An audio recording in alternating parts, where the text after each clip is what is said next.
Well, good morning. The purpose of this video is to give some tips and tricks that I've learned regarding taking the front fairings and fenders and grill off from well, this is a 1953 F100. I think it applies to pretty much anything up to 50, between 53 and 56, and maybe beyond a little bit. Um, so I finally got the money and time to start tearing down this truck that belonged to my dad many years ago. And I'm taking off the front end so I can access the engine and transmission just to pull them out in my limited garage space. So my dad used to always brag. He got this Chevy. He got this Ford 390 engine in it. It's basically out of like a 51 or 52 Thunderbird it's got the Cruise-O-Matic transmission with it. Um, it's in as low and far back as you could get it. In fact, a little too low for my taste. But he would say that he could pull this engine and trans out without taking off all the fenders in the front, and that was great.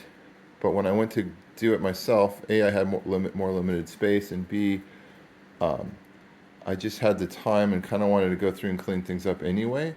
So I'm not gonna try and pull it out without taking everything off. And I probably would recommend this to anyone with a truck these days like this. Um, it was a scary uh,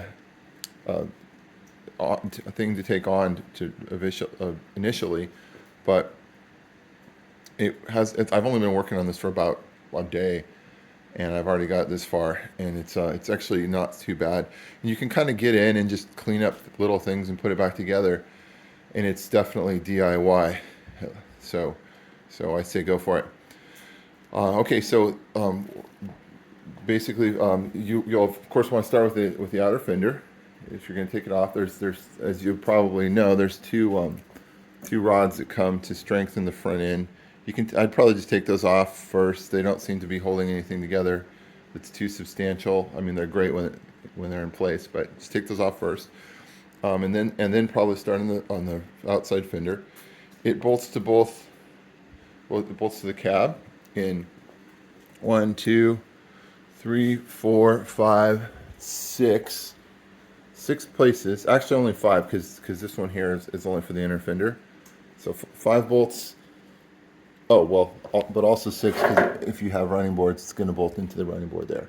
That's the cab side, and then it bolts along the top to mate it to the inner fender well. Once it gets to the front, it's only picking up. I think it's picking up one of these top ones, but then these ones around the sides, and then all the way down the front fairing. What is that? 1, 2, 1, 2, 3, 4, 5, 6, 7. I think there's like 8 there. 8 bolts. You're probably going to have this little support. You take that out, obviously, and that's actually enough to pull the front fender. I'd recommend just doing that first, because then you get a ton more access. It's like leveling up. You pull off the fender, and then you have more access to get to the inner fender well. Do that. Oh, and of course, like I said, you have to do the ones that mate the fender well, the inner fender to the outer fender. So that's going to be 1, 2, 3, 4 more. And I take it back. I guess both of these two in front attached to the front fender. So those will both, they're easy to get out if you got one out. And then it kind of slides straight outwards, I believe, just straight back. And there's a lot of the stuff that looks like cowling, or you don't know what it's part of. It's actually part of the front fender, which is kind of nice. All this, it's hard to see on camera, but there's a whole bunch of metal work that's all just built into the fender. Pretty sweet. So the next will be the inner fender well. The one here is about the same as that one. It's got, on the body side, it's got 1, 2, 3, 4. Just 4 going down that one. Basically, you can get it before you take out the outer fender, but it's a lot easier if the outer fender's out, because then you can just easily reach them, and you can just get to a wrench on the back side of each of those. Everything so far I've been able to get to both sides of that I need to, with the exception of one, which is this bolt. However, luckily, question mark, for me, it actually is one of the few that broke.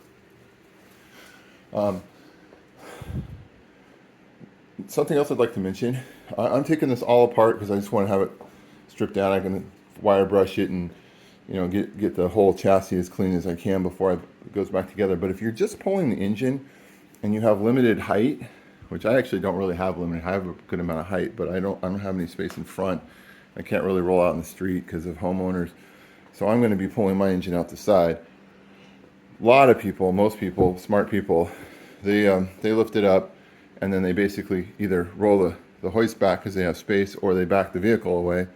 But either way, they bring it out this front here. You can just take the headlights and grill off. You can see they're pretty much just held on with a few bolts here, a few bolts on that side, and some stuff in the center. And then you take this cover off and obviously the radiator, and you get a huge U-shaped thing. That's probably enough. That's what I would suggest if you're coming out the front. But if you want to do a little bit more, and let's say you want to leave the front fenders on and the inner fender wells, but take off the whole front facade, that's actually not hard either. Okay, so you have to take off obviously the connections to the outer fender well, the connections to the inner fender well, and the struts that go across.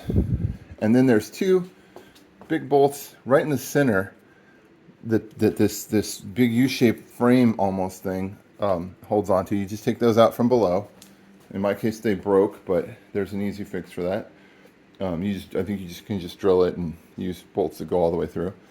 You take off those things, and the wiring too. And trust me, there was not much wiring. It's like this harness goes out to this hole and serves the headlight and the blinker, and then it goes across. You can see these clips, and serves the other headlight and the blinker, and that's it. So you take out the headlights, disconnect the wire, and pull that out. I did have to cut the headlight sockets because they're obviously terminated in place there at the factory, and they will not fit back through the holes. But everything else disconnected, and I just routed it back, and now I have it flung over the side of the car over there. So that took me like 10 minutes at most. No big deal. I have some aftermarket transcooler lines. You may have something else hooked up here. Maybe the horn. I guess I took the horn off as well. It was over there. It has that one red wire. But very simple. But then you get to this place where you're disconnected. And this is sort of almost the genesis of this video is you're disconnected. But this thing will almost come off, but not quite, because there's one lip on the back side of the fender, the outer fender, that like doesn't let the inner section pass it. And I spent a bunch of time trying to get past it, and it wasn't going to happen. I started loosening up this fender, and it became clear it's going to have to come all the way off. But did it? No, because duh, you can just take the front bumper off. The reason that I couldn't get this off is that the front end hangs down over the front bumper quite a bit, and this was sliding out and it would hit. So now with the front bumper is just 4 bolts or 6 or 8 bolts. Actually, I only had 4 connected, but there's some up top.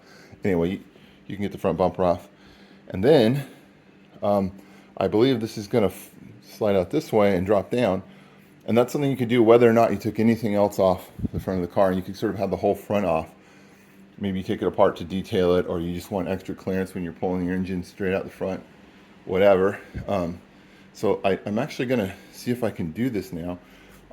Unfortunately, I can't do the big reveal where I do it on film because I'm going to have to put the camera down. But let me pause it. I'm just going to fold this out and drop it down, and if everything goes well, I'll lean it against my truck with some towels, and I'll unpause, and you'll see the glory. Hold on.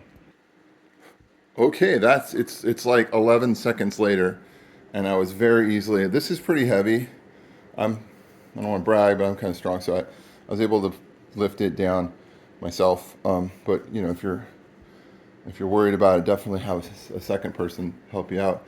And boom, that comes off. I mean, look at this access to the engine. I mean, if you want to have fun working on an F100, one of the best things to not have to do is lean over the engine bay the whole time. And you're going to be in there for weeks working on little things, cleaning stuff up. And you're going to want to just wire brush and, Rust-Oleum the stuff at a minimum, right? So just do it. Just, get some head of steam and go out there one day and start taking it apart. You see it on all the F100 videos, and I was always like, oh my God, these people take the whole front of their car apart. Well, it's not quite as bad as I was, or as intimidating as I was thinking. So there you go. Good luck.